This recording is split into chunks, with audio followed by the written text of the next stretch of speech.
It is now time to go deep inside the Walkman WM-FX495. On my last video, we went through a bunch of these Walkman, and we were able to demonstrate that this particular unit had some issues. Well, now I've taken it completely apart, and would you believe there are 3 screws holding this entire thing together. The rest of it just kind of snapped together. But this particular mechanism that you're seeing here is just ridiculously small, compact, and I would say very geniusly designed. I think I found the culprit. If you guys remember on the last video, when you would start playing a tape, the tape reel on the right here would actually go in reverse, which made absolutely no sense. Why are you going in reverse? I actually had it eat a tape, because not only was the take-up spindle going in reverse, but the capstan was also turning in reverse while it was engaged to the pinch roller. So I ended up with a bunch of tape all wrapped inside of here. Luckily it wasn't something really important that it ate. So as far as the screws go, here's the 3 screws. One screw holds the circuit board to the chassis, and the other 2 screws hold the case together. And the rest of it just snaps together. It's funny that with Star Wars coming out, doesn't the inside of this look like something you would see in a Star Wars movie, like a, I don't know, like a spaceship or something, or a rebel base or something that you could, fly a spaceship around? I don't know, maybe the outside of the Death Star. Anyway, I thought that was kind of interesting. All of those little squiggly lines going through there. All right, so let's flip that back over. This is the window that you see where the LCD screen is, and all of the buttons. And then this is what the inside of the cassette shell looks like with the circuit board removed. All right, so now let me show you what I think was the issue. So once you are able to get the screw off and get the chassis separate from the circuit board, this is going to be tough to do, but I'm going to try it. Get down in there, and there's a little sensor on the board here. All right, sorry for the unsteady hand here. So right here is a little sensor thing. Okay, and I don't know if it's magnetic or if it's just simply, I don't know what else it could be actually, except magnetic. But somehow it senses there is foil on a tiny little roller on the underside. And we're about to see it here as my focus regains focus. So as the unit is turning, this little guy here is spinning round and round, and it is telling that sensor that the mechanism is moving. Now, my first thought was to remove the sticker that was on there. There was a sticker that had pretty much this same layout. You just had silver, black, silver, black. And I thought, well, I'll replace it with aluminum foil. Well, I tried that, and that didn't fix it. It still acted the same way. So, again, there's some kind of magic with what's on there. So I ended up sticking the original sticker to a piece of aluminum foil and cutting it out and super gluing the thing back on there. And I believe that that she is fixed. We will see. But look at how cool this circuit board is here.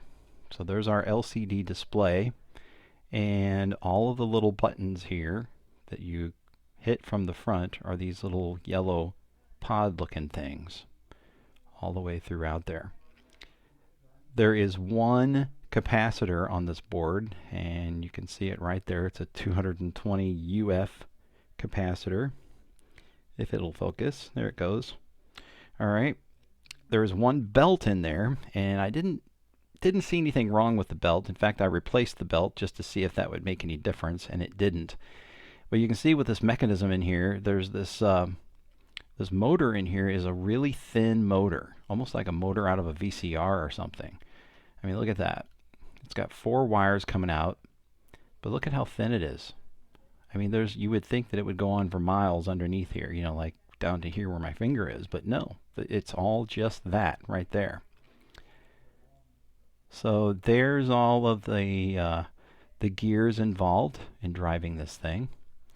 There is a little switch that I guess tells it what position you are in as far as the whether you're going in forward or reverse.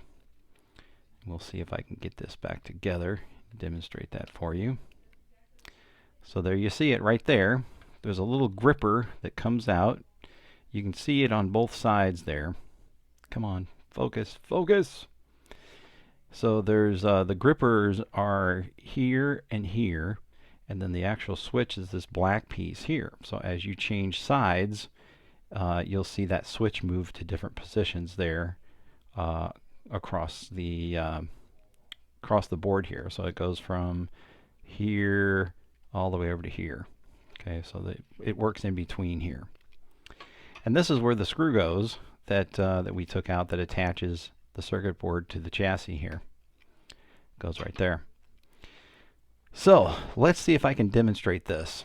The amazing part about, this whole thing is the fact that this cassette is actually bigger than this mechanism that it fits onto.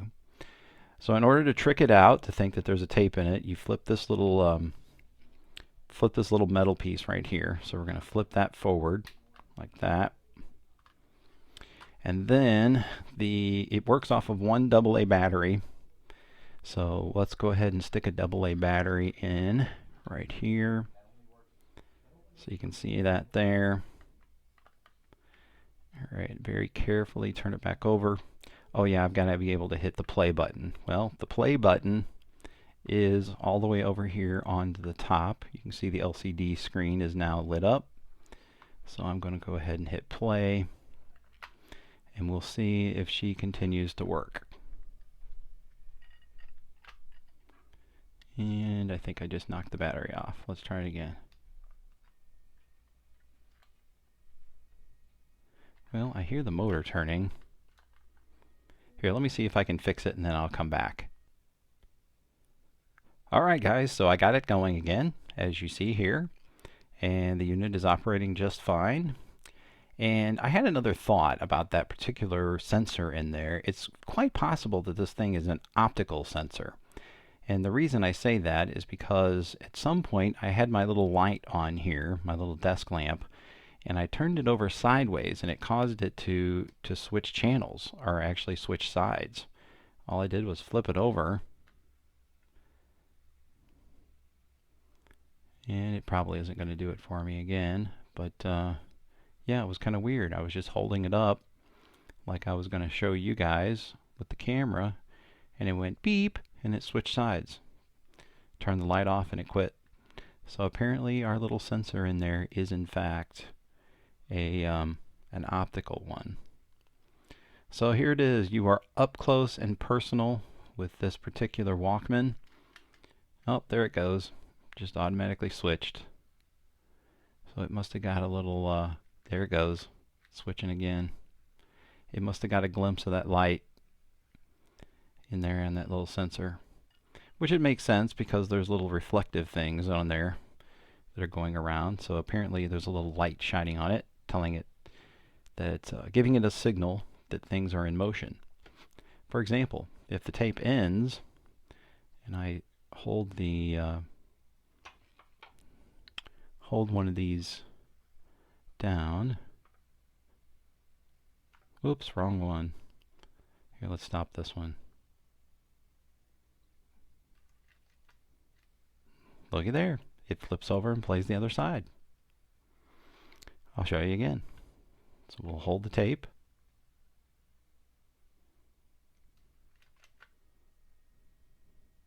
Uh-oh. Got stuck that time. Tape's not seated exactly where it should be. Oh well, end of demonstration. So anyway, with the tape off, there again you can see what the mechanism looks like. It just amazes me that all there is to these take-up spindles is just the little set of gears inside here that you see there. That's all there is to it. No little table with a roller on it or anything like that. So there's only one other thing that was attached to this when I took it apart, and it was the AM radio, which I promptly just yanked out. It's a little coil of wire with some little thin wires coming off of it. I thought, I can live without AM radio. So anyway, thank you for joining us for this up close and personal meeting with the Sony, what's it called again? The FX495. The fancy Walkman with the buttons on the front and not on the side. And with 35 hours of playback with one AA battery. Pretty amazing, huh? All right, thanks for watching. And if you're repairing one of these, now you know where to go if yours is playing backwards. Thank you for watching. Please subscribe and be sure and see the previous video where I show you how to pick out a Walkman.